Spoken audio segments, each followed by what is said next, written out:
Welcome to Running for Real, a global community with a shared love and curiosity for running. Together we reconnect with the reasons why we love to run and discover ways it helps us become better people. Whether it's the quiet moments of a morning run while the rest of the world still sleeps, or befriending the strangers next to you at the start line of a race, we are here to connect with others who see running as the common thread that weaves our lives together. Come join me, Tina Muir, as I talk with people from all walks of life, united by a love of running. Hello, my friends, and welcome to episode 434 of the Running for Real podcast. Thank you for joining me today. I am excited that you are here. And you may have noticed we are now on a bi-weekly cadence. And that is because we are working very hard behind the scenes to build something exciting.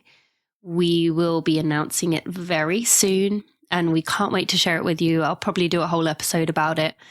But for now, we had to pull back some time from somewhere, and the podcast is the place that we chose to keep the quality and instead cut the quantity. So from now on, episodes will be coming out every other week. You will continue to get to know amazing guests. If you have any suggestions, by the way, feel free to send those along. And yeah, one of these episodes coming very soon, you will get to hear about what we have been working very hard on behind the scenes.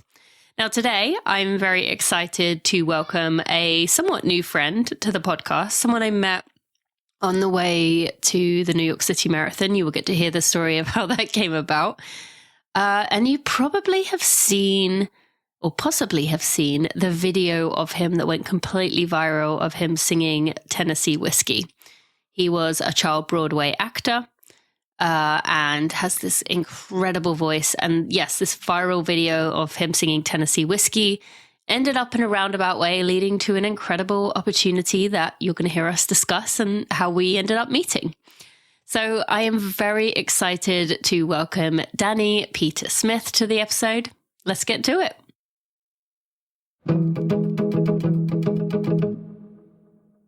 By now, you probably know I am not a fan of New Year's resolutions. I don't believe in the New Year, New You hype.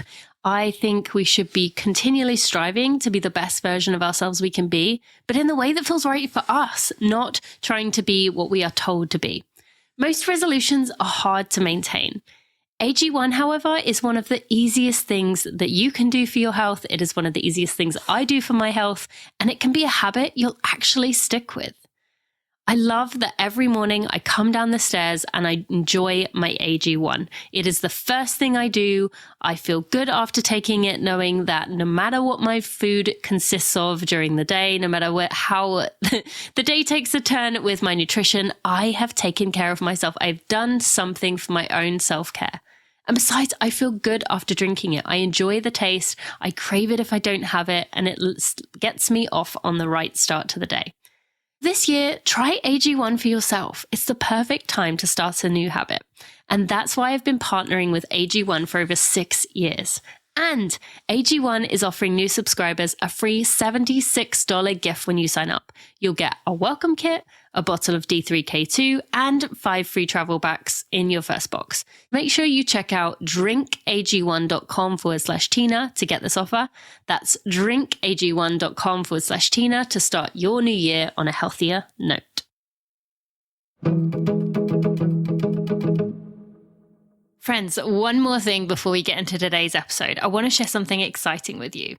It is almost springtime and we're ready to kick it off in the best way possible with the Boston Run Show and the Boston Outdoor Expo, which are together for the first time ever on March 1st and 2nd at the BCEC in the Seaport.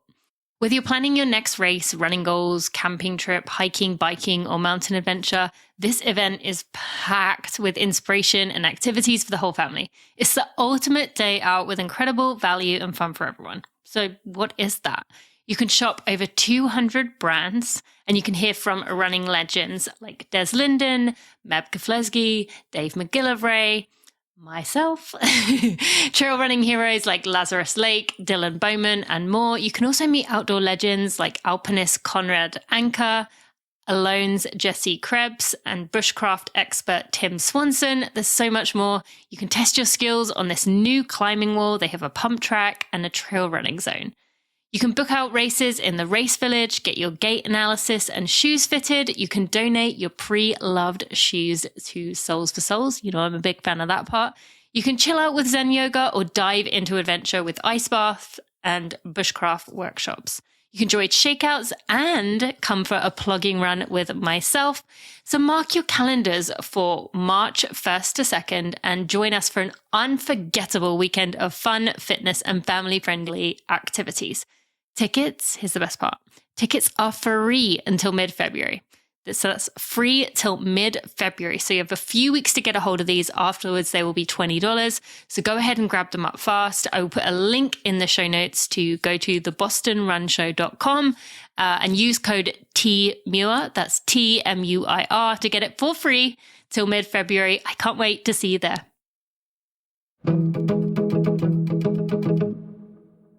Danny, welcome to the Running For Real podcast. Thank you for joining me. I am so excited you are here.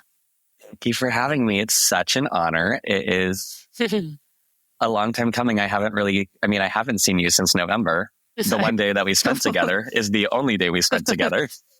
But I mean, I love that the internet brings us back together. I know. It's got a lot of negativity, but it's also got a lot of good with it. Although I wish I could say that the internet was what brought us together, but actually what brought us together was kind of almost anti-internet, don't you think? It was the complete opposite. It was the most IRL meeting. And I know that I've told you before that I am shy, but in that moment, I was quite the opposite. You would think that I was a social butterfly.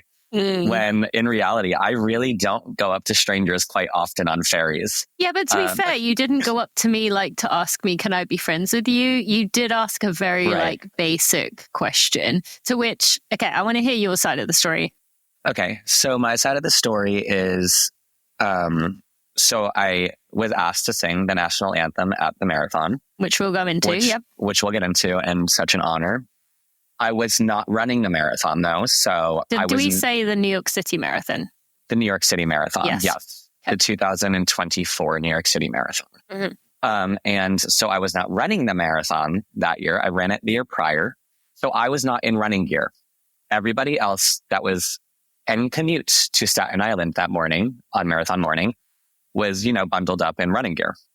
And then, so I live on the Upper West Side, so I took the one train down to the ferry, and I was standing on the ferry and just looking around, freaking out, because obviously I was about to sing for 60,000 people or whatever the crazy crowd was, biggest marathon ever. And I was freaking out not about the singing at all. I was freaking out about my commute to the start line.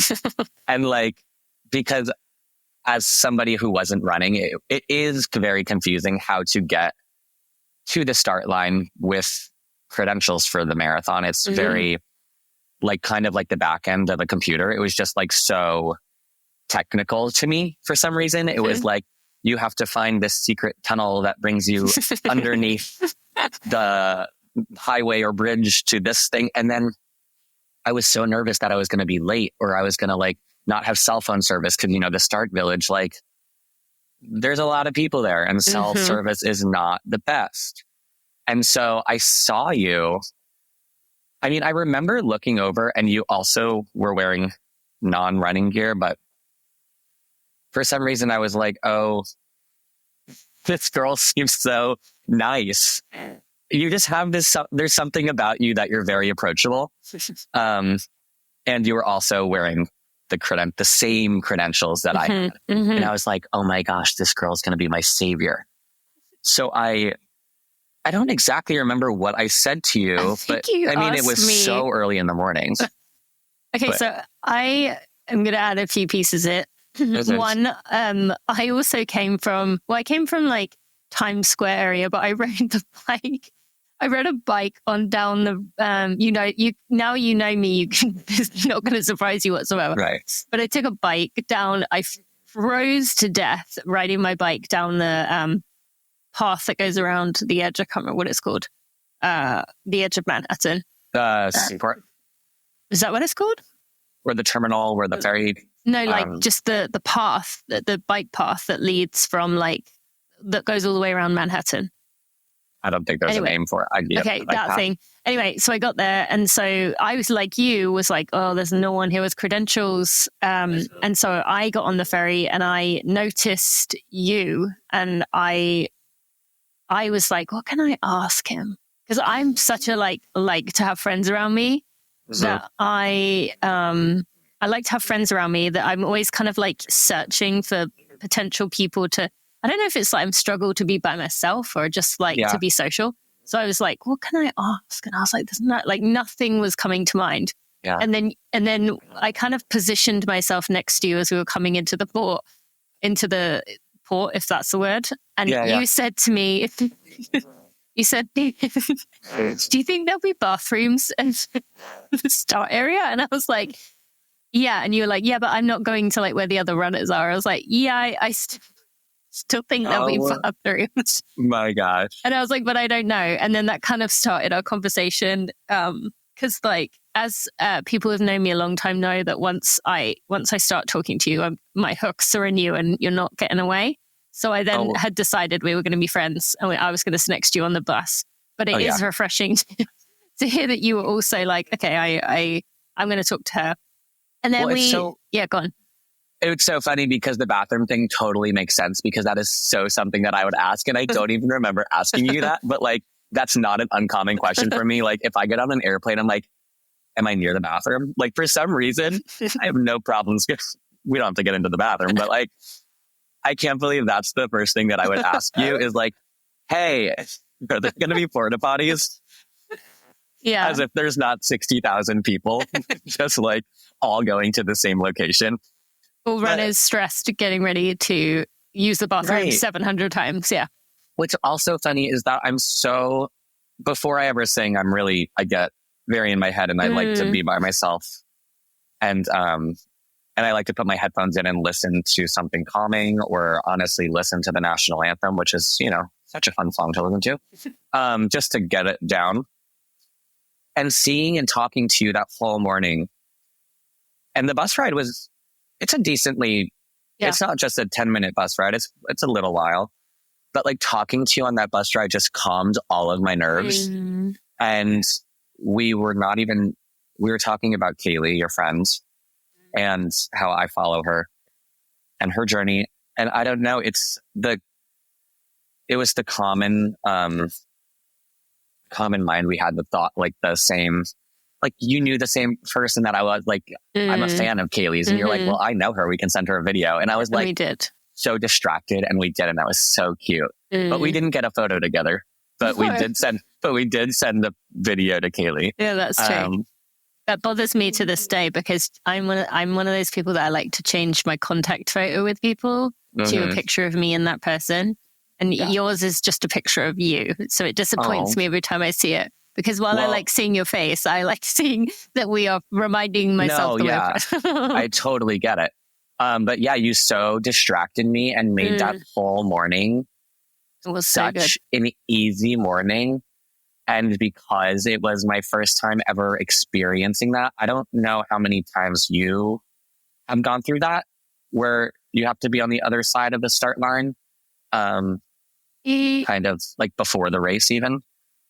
But it seemed like you knew where to go and you were so put together. And here I am, like, rolled out about an hour ago with a cough drop. And I'm like, oh, God, hope this goes well. I just like, kind of like you said that you're hooked. I was like, no. I'm going to be the backpack on your back and I'm going to follow you. And I literally did. I followed you into tents that morning. You were like, oh, come in here. There's heat. And I was like, perfect. I was like, you were my saving grace that morning. No, it was such a joy. And it's so interesting, isn't it? Because I'm sure the listeners can have had some experience where like you've met someone, you've instantly clicked, you've gotten really well. And like when I watched you doing the anthem, like I felt emotional, like I'd known you for 10 years and I knew this was, I do now, didn't know that this was like a dream for you. This was a like different thing for you. You had mentioned to me on the bus that you were a child Broadway actor. And I was like, oh, so this is like small potatoes then compared to that. Yes. And so, yeah, like, you know, it was just one of those moments where like you meet someone and immediately you're like, yes, we get on really well. Yeah. And I felt the exact same way, which made me feel so comfortable. And it's like, I mean, I don't know if the listeners know, like the bus ride is not like this glamorous bus ride. It's not like a coach bus with a bathroom in it. It is like a school, like we're crammed into a school bus at 6 a.m. and like all these people aren't talking with their headphones and, you know, the nervous energy of that morning. And it's like, we were just crammed into the school bus together. And it was just so beautiful. And I was like, oh, this girl is so cool. I was thinking the same thing. And, you know, I mean, that's funny hearing you say that because like the sustainability girl is, or the like cup girl or the like environmental girl is not what people think of when they think of cool, but someone singing the national anthem in front of the whole crowd is. So I was like, wow, that's amazing. And I want to actually go into, that was a big moment for you. You said how nervous you were, but like you had set that intention for yourself and you did it. So can you share with us how that kind of like manifested itself in your mind that you wanted to do that? Yeah. So prior to the marathon, I did 9+1 to get into the marathon. So as I said, I'm Upper West Side and I feel very lucky that I have the opportunity to do 9+1 because Can you explain what that is for someone listening who doesn't know what that is? Yeah. So 9+1 is a program that New York Roadrunners offers where you run 9 races with them throughout a calendar year and you volunteer once with them. And that gives you guaranteed entry. You still have to pay the fees and all that, but you basically secure a spot in the marathon. So, I mean, the races are 5Ks, 10Ks, half marathons, 4 miles, 10 miles, like they range. And you can pick the 9 that you feel best comfortable with. So you could do all 5Ks if you wanted? I don't know if there's enough to add up to 9. Right. And honestly, I recommend, you know, throwing a half in there just because it's fun and you get to experience the wave corral situation. And like, that's really how I learned. Like I went into New York Roadrunners, not a runner. So I did not know what a corral was. I didn't know what a wave was. So I would show up to these races shaking in my boots because I'm like, everybody else knows what they're doing and I can barely run. But I was just like, I'm kind of a go-getter. And I'm like, if I want to do something, I'll do it. And not in a bratty way, but it's like the national anthem at the marathon. When I ran the marathon, I heard the national anthem and I like was looking and I was like, oh my gosh, they're on top of a double-decker bus. Like that's so New York, and Frank Sinatra is playing and the cannons and helicopters. And I was like, I'm going to do that. I was like, one day I'm going to do that. And then I didn't know that one day would end up being the next year, which was crazy because I didn't really find out that I was singing the anthem until about a month and a half before. Wow. And it was it wasn't a long process. I sent some videos to New York Roadrunners. They requested, can you send us your national anthem? And so I was like, sure, of course. And I taped it like 5 times and I was like, you know, this'll do. I was like, this video is good. It showcases, I think, me and my voice. And like immediately, like the following week, they emailed me. They were like, we'd love to have you sing at the start line. And it was back and forth. Like maybe you're going to sing God Bless America. Maybe you're going to sing. There's a few like patriotic songs that are played. And then they locked in. They were like, oh, you're going to sing the national anthem and you're actually going to sing it 3 times. Because each wave gets their own national anthem. So there were 5 waves, I believe. Yeah. And so they had someone from the cast of Aladdin do wave 1. Then a woman, Teresa, who I met that morning, do wave 2, I believe. There were a few of us, this woman, Nicole, too. It's such a chaotic morning. It's so fun and thrilling. But then it was my time And it's just like, it was so cool because to be on top of a double-decker bus is just in its own way very cool. And I've lived in New York now for almost 15 years, and those are very touristy, the double-decker buses here.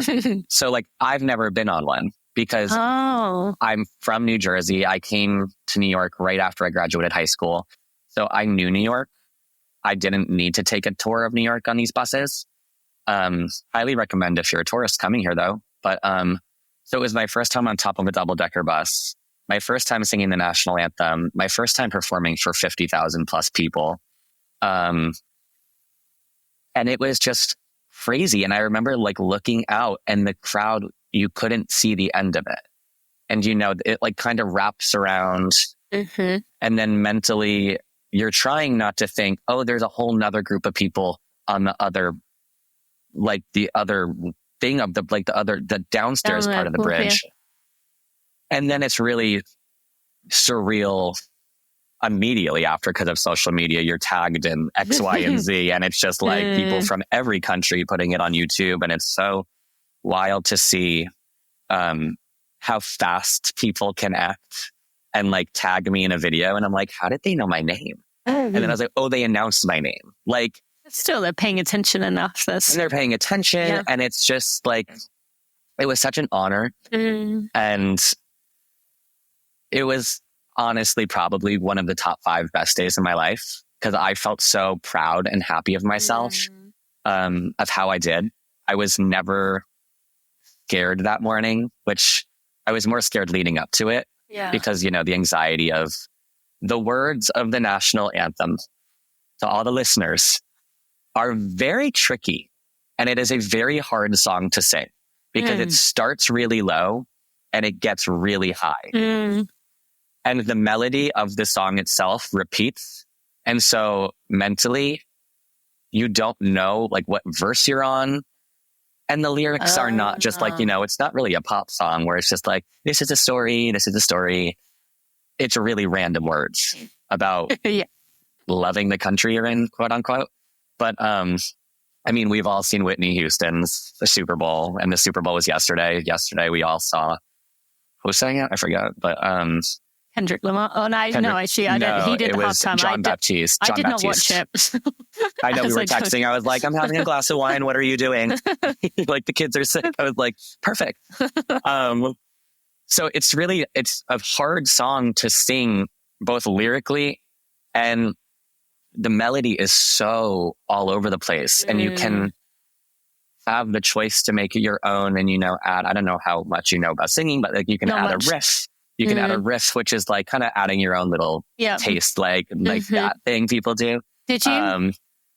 I opted up a few times. Yeah. I actually believe that I didn't plan anything. I kind of just went into it because I didn't want to psych myself out. Yeah. And I didn't want to let myself down if it didn't go as planned. So I went into it saying, I'm doing it 3 times.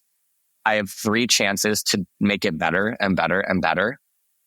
And I'm not tooting my own horn, but I think I sounded pretty damn good. When I listened back, I was like, oh my gosh, that is pretty good. Yeah. And I think it was between the pressure of the crowd and also the timing of the start line of the New York City Marathon is minute to minute. Yep. And so it is like announcing the mayor, announcing the wave, announcing the national anthem, straight into the cannon, straight into Frank Sinatra's New York, New York. So it's like you have 90 seconds or so to like get this done with, because the wave has to start at 11:30 or 10:30. So there is a lot to think about, and it's hard to let it all go and just, take a microphone and sing to all these people. It's like, of course I was shaking in my boots, but I look back and I'm like, I'm so happy how it went, because I feel like I was so in the moment. I like remember the whole morning. Like I didn't like black out. I didn't get so nervous that I was shaking. Like physically, I felt really comfortable in my skin that morning. And not even to like bring you up again, but like you made me so comfortable that morning. Like I thank you so much for just like you're almost like a mother figure to me that morning. And I felt like I was just constantly being wrapped in love by everybody. And it started with you on the glamorous Staten Island ferry. And it just was such a great morning, and we had great weather. And like, I look back and I'm like, that day was just such a good day. And there was nothing that went wrong. And my family was there, and I got to meet them after at the finish line. And it was just thrilling. There's no other way to describe it, other than like thrilling. Can't wait to do it again. Who knows? It's a wild morning. I wish everyone could experience it.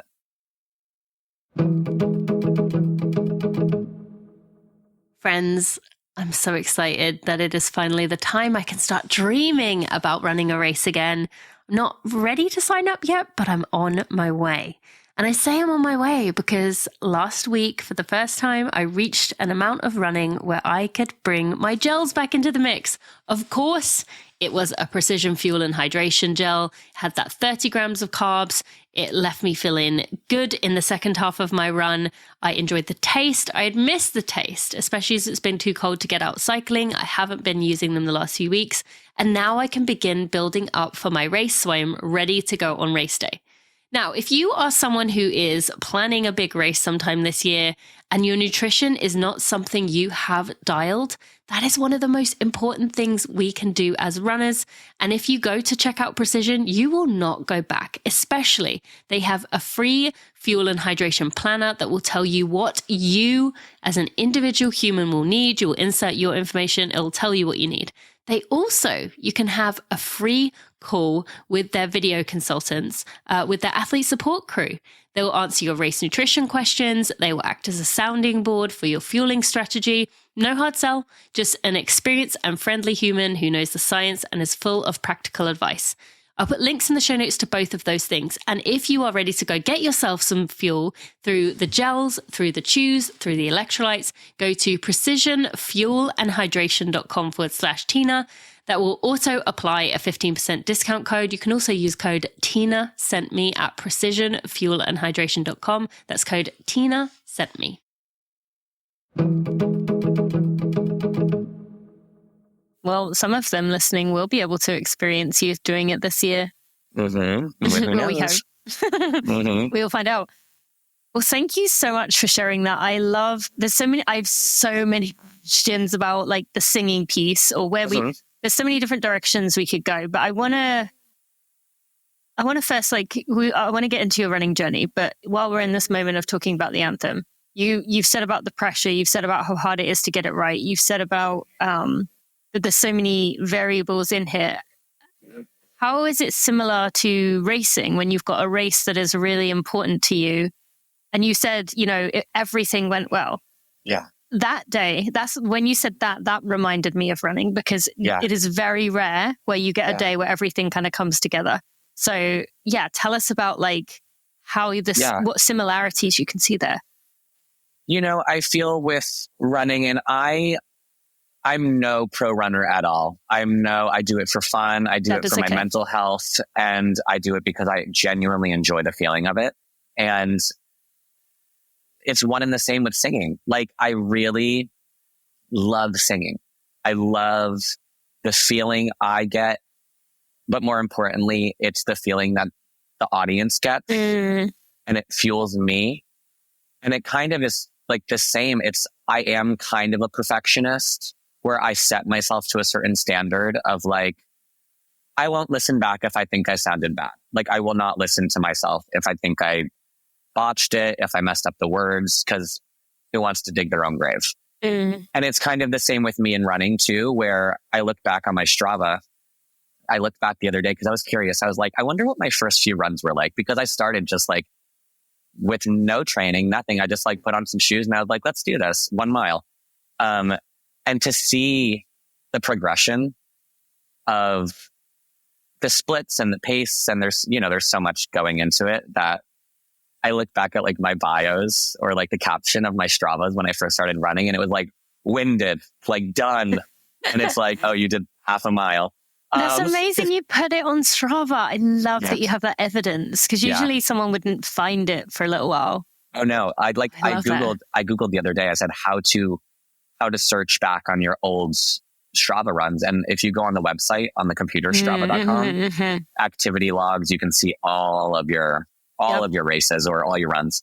And so, yeah, I think the perfectionism is something that is really one and the same with singing and running. I think that singing is a sport in my brain, because it's like I'm stretching before I sing, and I'm like doing these weird movements of like body rolls and like pulling my tongue out of my mouth with my hands, and it's like they're all muscles that you're using, and it's like your stomach, your back, and if you don't feel good, you're not going to sound good. Or same with running. If you don't feel good, you're probably not going to race your best race. And it's really about listening to your body. It's about, do I feel like I can do this to my best, or am I going to take it back a little bit today and just like, I can sing the song, but it's not going to be my best. It's not going to be my worst. You can kind of play it safe with singing. Yeah. Oh, totally. I'm lucky. I was born and raised in voice lessons, very young age. So there was never a week that went by that I was not at my voice teacher's house for an hour. Tony was her name. I haven't talked to her, but I should reach out to her. She was like, it was almost like going to dinner for me. It was like going to a voice lesson. It was in my schedule. So, with that, I find it very easy to sing now because I was trained to do so. And it's just like, I watch these professional athletes. I mean, like now I'm stretching, I'm going like Olympics, but I'm like following these, who do I follow online? Connor Mance, is that his name? Connor and Clayton. Yeah. And I look at their times and you're like, how? But it's like all the practice and the hard work, and it gets easier and easier. And that's kind of what it is for me with singing, where it's like, I feel like I never wasn't a singer. I was put into it and I was good at it. I knew I was good at it because of other people's opinions. And it's really weird. It's weird to do something you're good at and then people praise you. Yeah. And you're like, oh, but I didn't really try. Yes. Yes. It's really this bizarre feeling of people congratulating you on something where you feel like, but that's just second nature to me. Like that is like a walk in the park. Like, and you take the flowers and you take the praises, and I'm bad at really accepting them. I kind of just brush it off like, oh, thanks. Like, thank you. Because especially with performing and singing, there's a lot of people, amazing. You're amazing. You're amazing. And it's like, I'm just like, thank you. It's kind of like, it's kind of lost its meaning because it gets said so much. Yeah. Yes. Okay. But you have to take it and really just appreciate it. Yes. Like you have to think, I worked really hard to get here. So take it and really just like appreciate it. So then does it work the other way? Because as you're saying this, I having run at the highest level in the past, I very much feel like for example, okay, so I took 5 months off with Achilles surgery last year. And then once I did start running, I could run 4 miles in like 26 minutes, 27 maybe, pretty quickly. And everyone would be like, wow, that's crazy. And I'm like, yeah, but I was working hard, but not as hard as like anyone else. But that is the reality of all those years of training that I put in, that my body always holds on to some level of fitness to be able to get away. I couldn't do that for 10 miles, but I could do it for 4. And so do you ever feel in that way that like there's people who really want to be able to sing well and they work so hard and it just isn't a natural thing to them? And so you find it difficult in that situation because they're like, oh, how do you do this? Maybe that's not the same with singing, but it just isn't you. It's just in there in you. Yeah. It's always been in me. And it's funny because I always Like I'll look at just random people who don't sing. And it's like, my thought is like, how can you not? Like, because it's so natural to me that I could never teach somebody how to sing. It is very, you have to have a very good ear. And I think that, yes, of course, you have to like, do the warm-ups and stretch.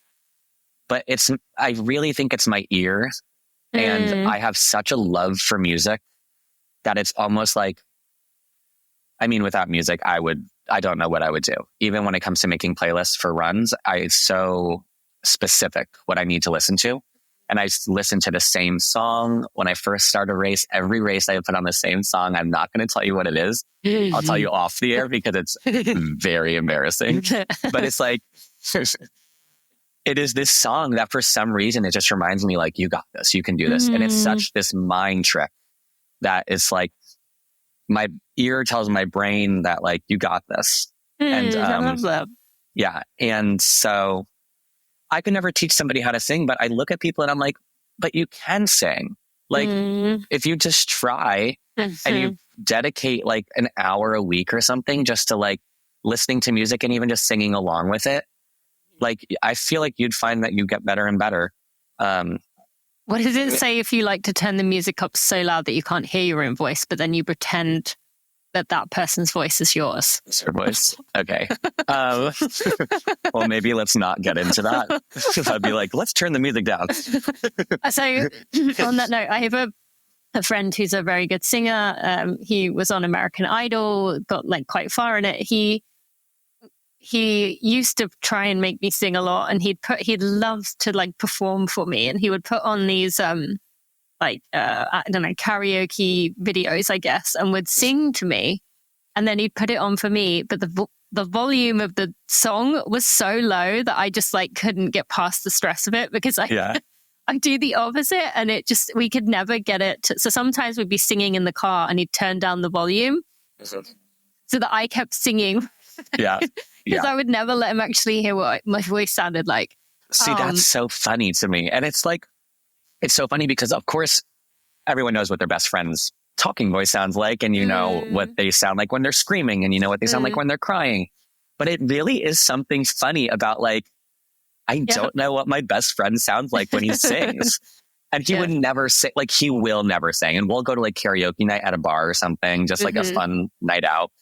And still like, it's just weird for a singer to go do karaoke, because then it just feels like I'm doing a work. Like it feels like, oh, here I am entertaining again. Like these people don't want to hear a good singer. Like I want to hear like, the girl that's drunk in the corner, like belting whatever. And then it's like, I'll get up there and do these riffs or something. And then everyone's like, oh, who's that? No one wants to go after you. It's that. And it just seems almost rude. Because it's like, oh, and here I am showcasing my talent. What do you have up? Like, what are you going to do? And so I try to avoid it unless I'm with, my close friends and there's not a huge crowd.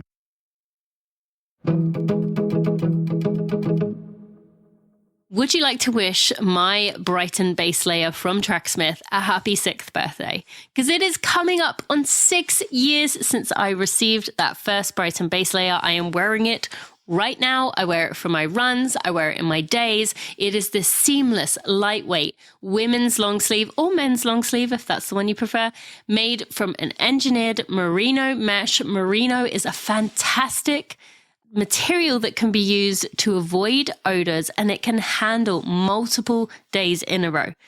There is good reason for this Brighton base long sleeve as the Tracksmith best-selling. It has this stunningly soft moisture wicking blend that regulates temperature and is impervious to odor. They designed it as a training base layer so you can wear it under a mid layer or a jacket, but it actually can be worn on its own, and I do wear it on its own multiple times. It's not too tight to wear all by itself. It is got loose slightly on the midsection so that you can keep yourself cool as you warm up during your run. It is just the perfect long sleeve. As a friend of mine, you can get yourself $15 off your order of $75 or more. Go get yourself one of those Brighton base layers by going to tracksmith.com. Use code TINANEW to get yourself $15 off your order of $75 or more.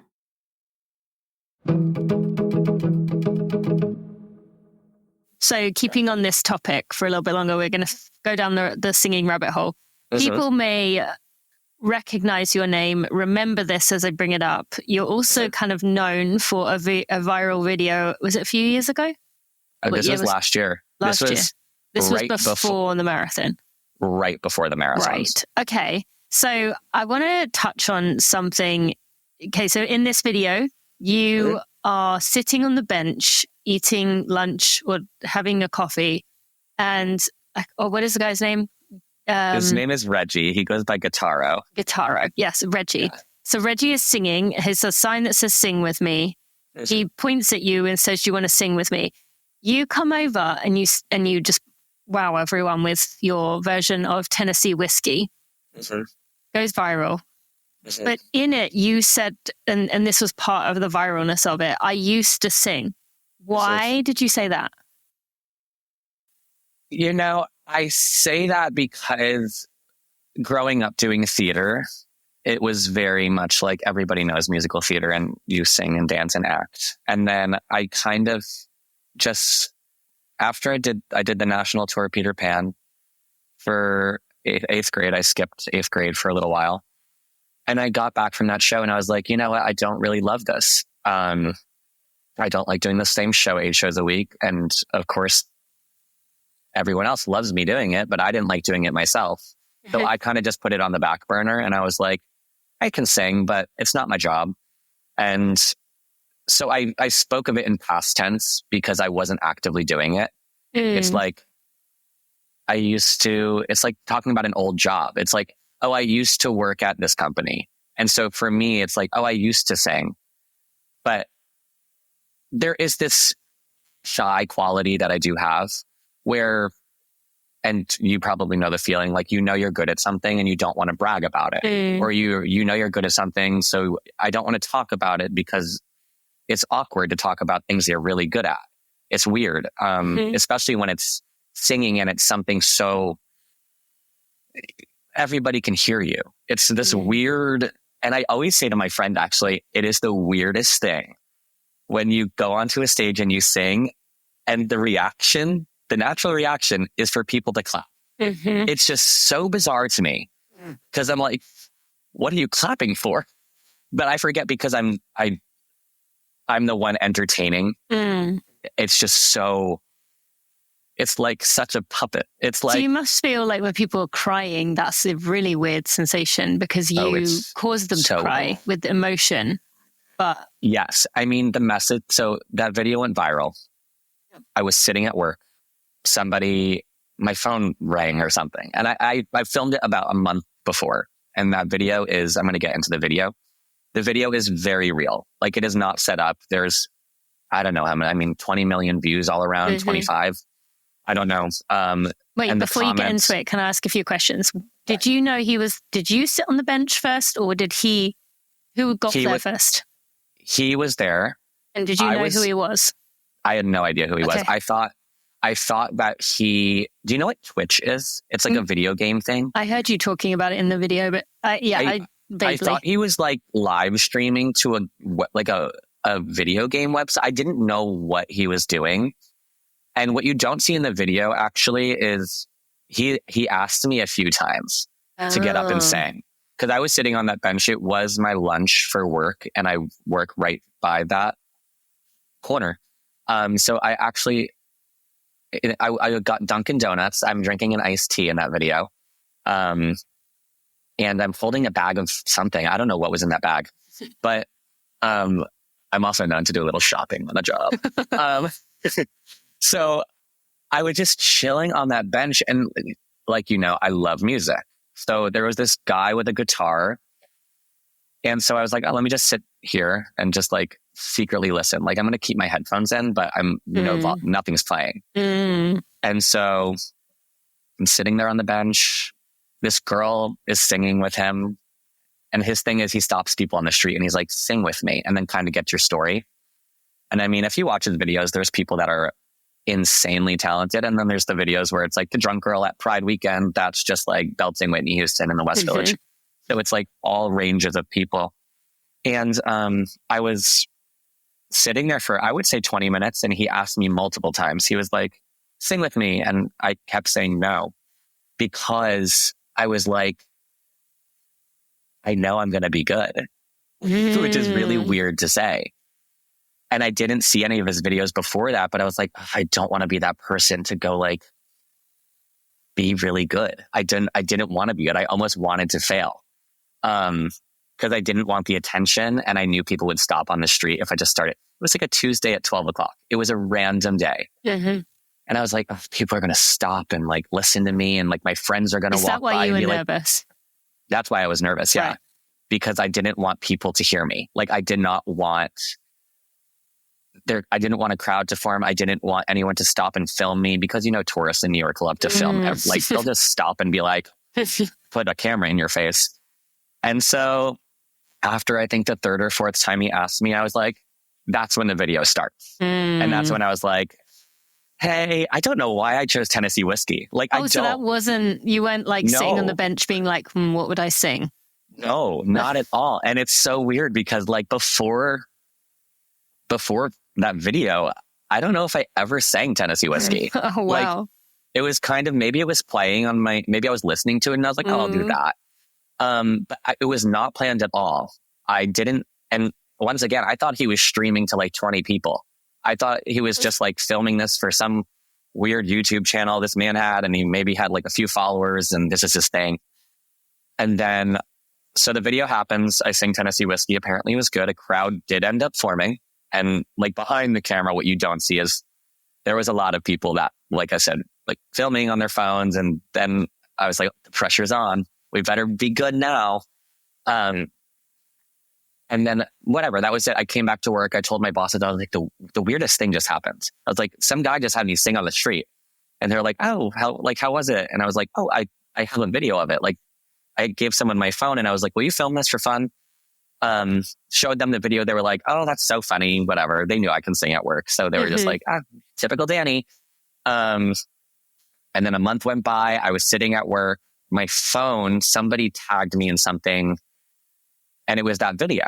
And it was the first time I forgot about it. So I was like, that's so weird. And then like I refreshed it, and it was like every refresh, it was like 10,000 views, 10,000 more, 10,000 more, 50,000. And it was just like the weirdest thing that came out of it was that week/month when it first was like, I mean, people wrote articles about it. Like I was reached out by, you name a company, they have reached out to me about this video. You name a TV show, any of those singing shows, they all reached out. And I can get into that too, but I will not do a singing show. But it was crazy. The messages that I have, my DMs are flooded still. And it's so nice. The comments are so nice. Obviously, there's the few that as humans, we choose to focus on the negatives. And so it's like, I'll read 20 nice comments and then one that's like, this was staged, this is fake. And I'm just like commenting back, like, no, it's not. And like, why am I even commenting back at all? So I stopped responding to it. I stopped really thinking about it. But the weirdest thing that came out of it is like, people on the street would stop me. And it doesn't really happen anymore. It happened a few months or a few weeks ago. I was on the train and there was the two boys sitting across from me, and I just knew they were talking about me. You know, when you just know, like, what are they talking about? And I know it's about me.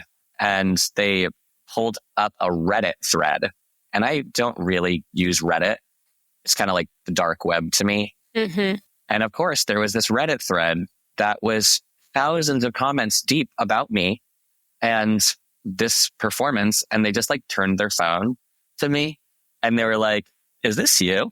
And I was like, that is me. And it's this weird thing. It happened once again. And I was with a few friends and they were like, Danny, you have to be nice when people say that they watched that video.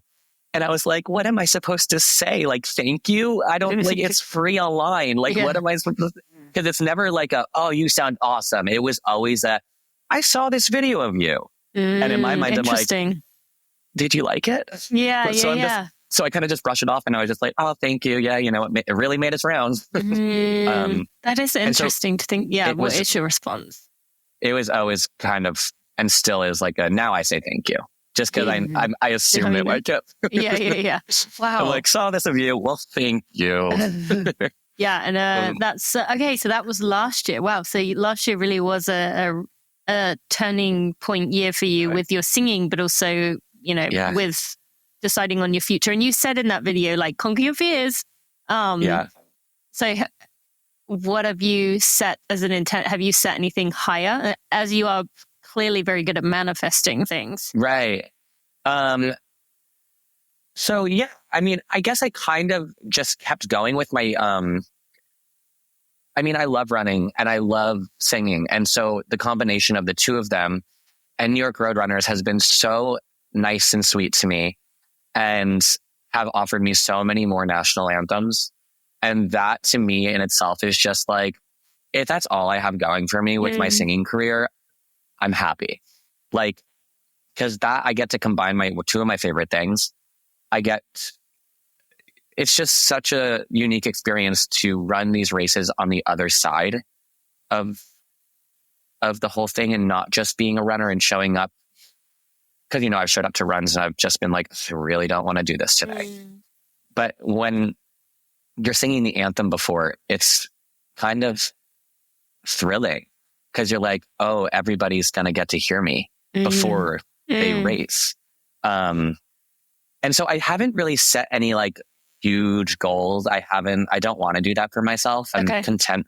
I'm very content with singing for fun and singing when it's needed or I'm asked to. And like I said before, I went to a singing show. They've all reached out to me, and I guess I can tell this story because I'm too old to be on this show now. I didn't sign my life away. But one of the shows that reached out was American Idol.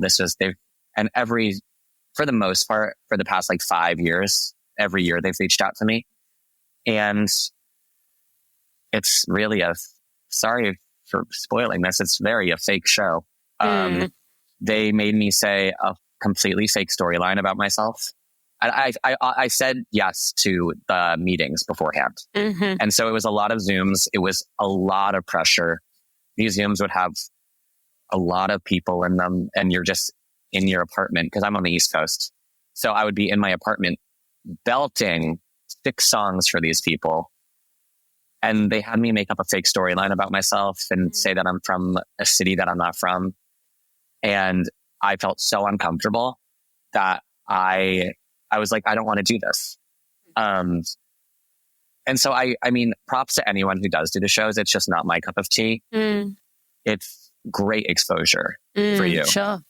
It's great exposure, but can you name 2 American Idols in the past 10 years? No, I don't watch it. No, I don't watch it either. No, I do have friends on it, and I'm thrilled for them. Every single season, I'll be like, oh, I know you. It's really cool to see your friends on TV and thrive, but it's all like the behind the scenes work. It's very technical, and I didn't like saying like, hi, I'm Danny from New Hampshire. It's like, that's not where I'm from. Yeah, and the storyline they made up for me was a little, I found it offensive, what they wanted me to say. Yeah, that's so interesting because it's, it's this world that we live in where everything's got to be, spiced up and made more interesting and thought of as an angle. And, I feel like I spend most of my time where I'm public facing, kind of telling people like I say to my daughter every morning before she walks into school, I say, be the best Bailey you can be. That's all you can do. And because I feel like I spend my days telling people like, just be who you are, like just trust yourself, but everything goes against us. You're I so am not. cool. Like I said, I was like, you're so cool. I do like getting above Sustainability, telling your kids be your true self. Well, like, trust me, they don't always love that piece when I get comments like, why am I the only one who doesn't get the cool snacks, aka goldfish or Pop-Tarts? Right. Or why am I the only one that doesn't get to have this? Yeah. So that it's not that's all. Everybody not all has their thing. Hey, you can't always get what you want, and that's you live and learn. That's true. That's true. Yes, but no, they are not totally happy with the choices that I make. But I'm building resilience. That's what I tell myself in them. Yeah. Okay. So, but yes, just crazy. It makes me sad that there's so much about the world that we live in today that is just designing our lives to be manufactured into a different version of ourselves. And it doesn't feel okay to me. But I'm glad that you decided that didn't feel right and you did follow who you were. Okay, that was hard for me because it's one of those things that everyone else wants you to do it. Sure. Everybody's like, I mean, if you read the comments on that video, I would say 1 out of every 5 are like, go on American Idol, go on The Voice, go on this, go on this. And it's something that you really have to just like stick to your gut and just be like, you don't want to do something that you're not going to be happy doing. So I've always told myself, I was like, no, not doing it. And I love the fact that you said a few minutes ago, you don't have to set the next step of you're enjoying what you're doing. You're happy with what you're doing, taking opportunities that feel right. Like that's how we should be. And I kind of am like, wow, I shouldn't really be asking that question to people, always pushing that message of what's next, because I love that you're able to be in the moment and just celebrate, the opportunities that feel good. And that's a huge question performers get is what's next? Yeah. Because I mean, I sang the national anthem 3 times and then it's like, okay, well the next national anthem is in a year. So it's like, what's next? It's the go-to response. It's like, what are you going to do now? And it's like, it can get sad if you don't have anything planned or you don't have anything lined up because you're like, I'm just going to go sit on my couch, I guess. Yeah. But you have to find the comfort and peace in that. Like you have to be able to be like, I am going to go sit on my couch. Like, and that's fine. Life is short. So like, I mean, you can think of it, life is short or life is long. Like, I don't want to live this long, unhappy life and just like force myself to do things. Yeah. So. And it's the same with running, right? We finish one race and it's like, what race are you doing next? And I've really had to work through that this past year.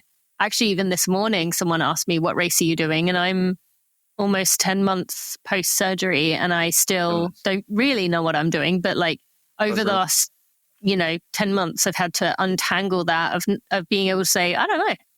I don't have any idea and be okay with that because it is in running too, a place where you should constantly be signed up for a race. But in many ways, it takes a lot more confidence in yourself to say, you know what, I'm going to figure something out. Something will come to me when the time is right.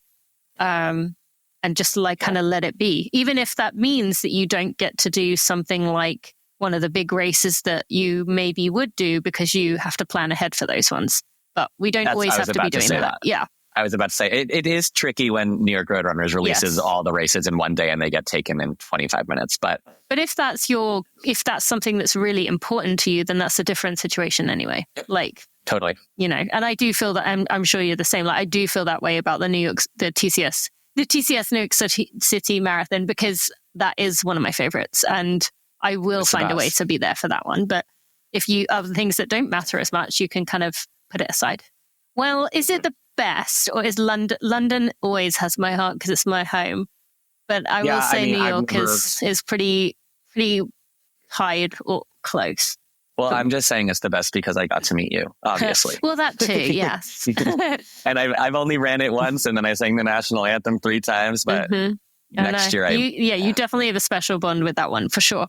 Okay, so then is there anything about your running journey that you want to share as we have mostly spent the time talking about singing, I know. which I love. And I've never really dove into that piece before. So anything it's funny because when I think about running, the first thing I think about is singing because in my schedule, like my race schedule is very much like before you run, you have to sing. So it's like this double downer of like, oh, I got to perform and then run.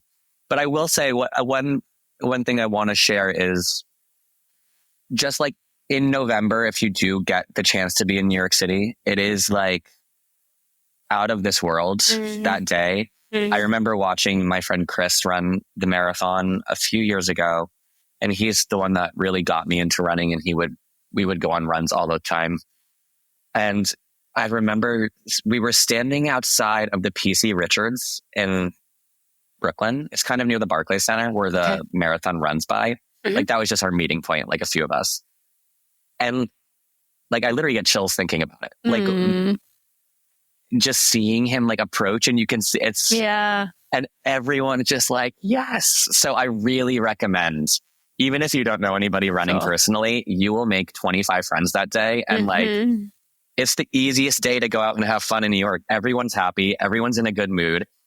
Everybody's cheering. Everyone, like, there's no rules on that day in the city, really, if you're a spectator. Yeah. Like, it's just the wine's flowing, the beer's flowing, the water's flowing. It's insane. You can I wish find every your day was vibe like that. as well, where whatever you feel like, you can find your vibe.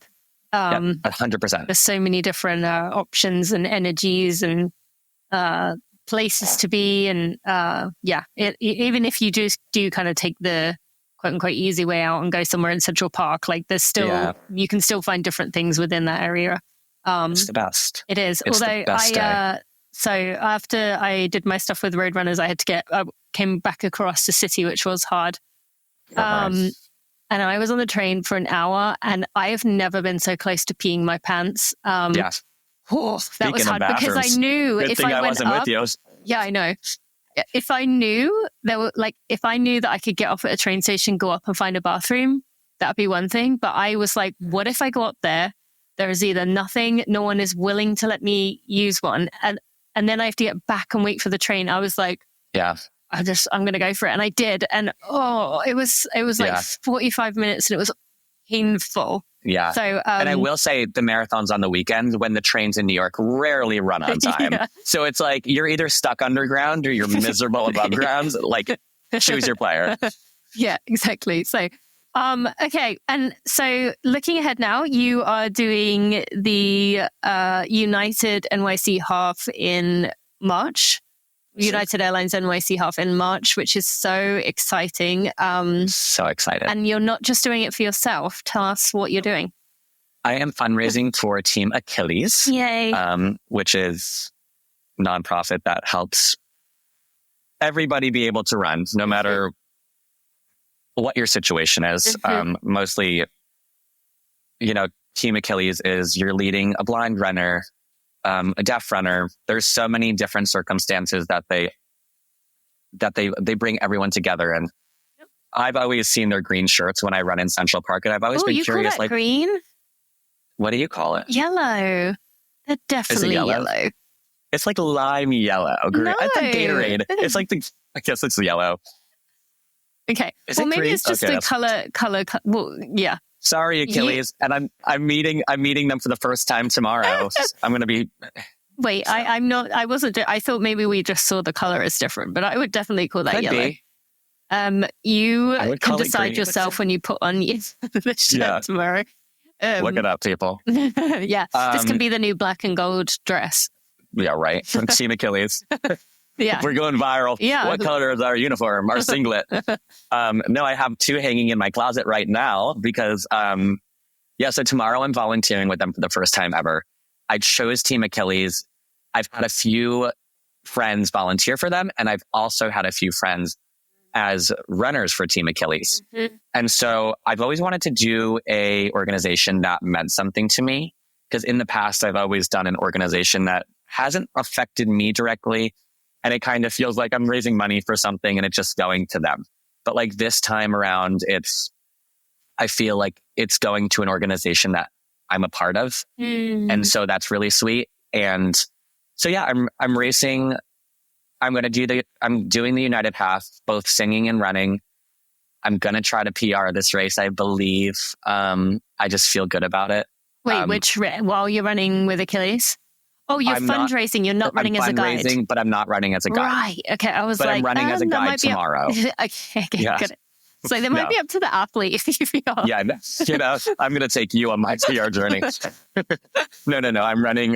I'm just fundraising for the United Half. I love that. Yeah. Yes. But tomorrow night I'm running as a guide. Okay. And so great. I had to take my training video. I did my background check. I'm all set. Love it. And so, that is thrilling. I'm running. I'm singing. It's my favorite race. I told you this before. It's my absolute, I don't know what about, I think it was my first big race that I ever did. And so it'll always have this special place in my heart of like, it's kind of embarrassing to look back now. My friends make fun of me that like the first time I ever finished a half marathon, I made it my personality for so long. I was like, you guys will never believe what I just did. Like, everywhere I went, I was like, I'm going to wear this medal for 3 days. And everyone's like, it's just a half. And they're like, try a full sometime. How long did you wear the full medal? Probably 6 like weeks. 2 or 3 days. But I was like, this is so lame. What am I doing? Because the race is on a Sunday. I'm like, I'm going into work on a Tuesday. Like, what do y'all do this weekend? And they're like, we could run a half if we tried. I'm like, I made it my personality. I thought it was the hardest thing I've ever done. I'm not kidding. Yeah. And now I can like, you do something over and over. I can run a half now in under 2 hours. And like, that was my goal back then. Now I've changed a few things, so I'm excited because it's really for you. Yeah, see how it goes. And you're going to be there, maybe? I will. Yes.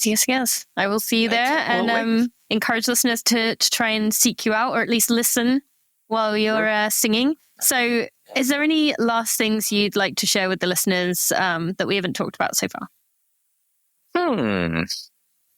I just say, get out and run. It's really like, I never thought of myself as a runner until I started running. And now I just do it for my mental health. I don't even do it for my physical. I mean, I do, obviously it comes into play, but I'm telling you, after 10 minutes of running, your brain is just somewhere else.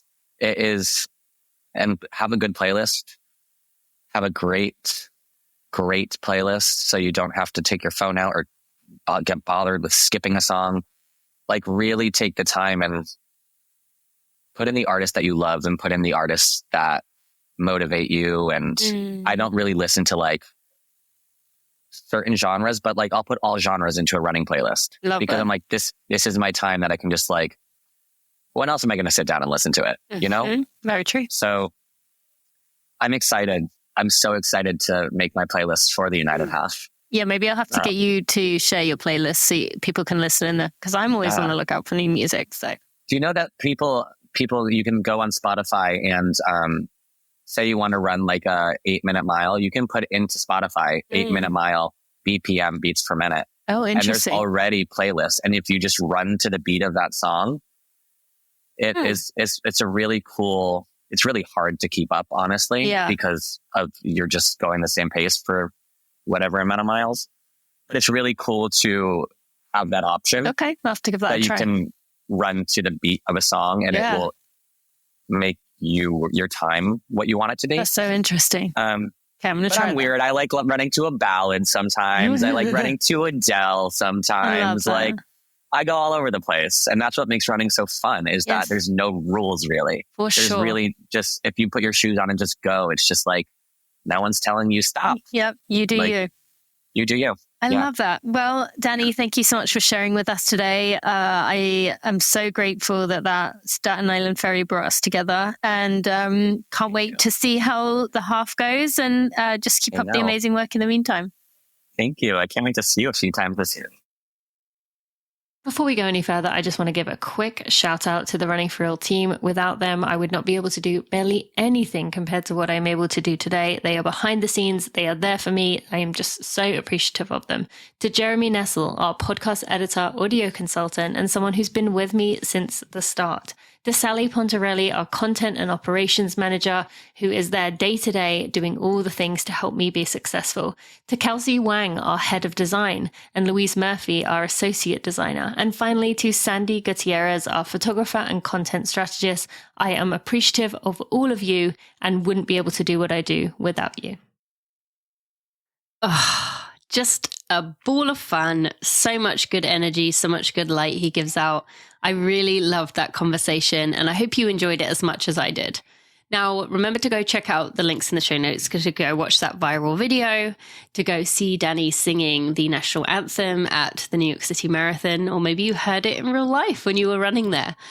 And also to check out our partners. Thank you to AG1, to Precision Fuel and Hydration, and to Tracksmith. You will find links in the show notes at runningforreal.com/episode 434.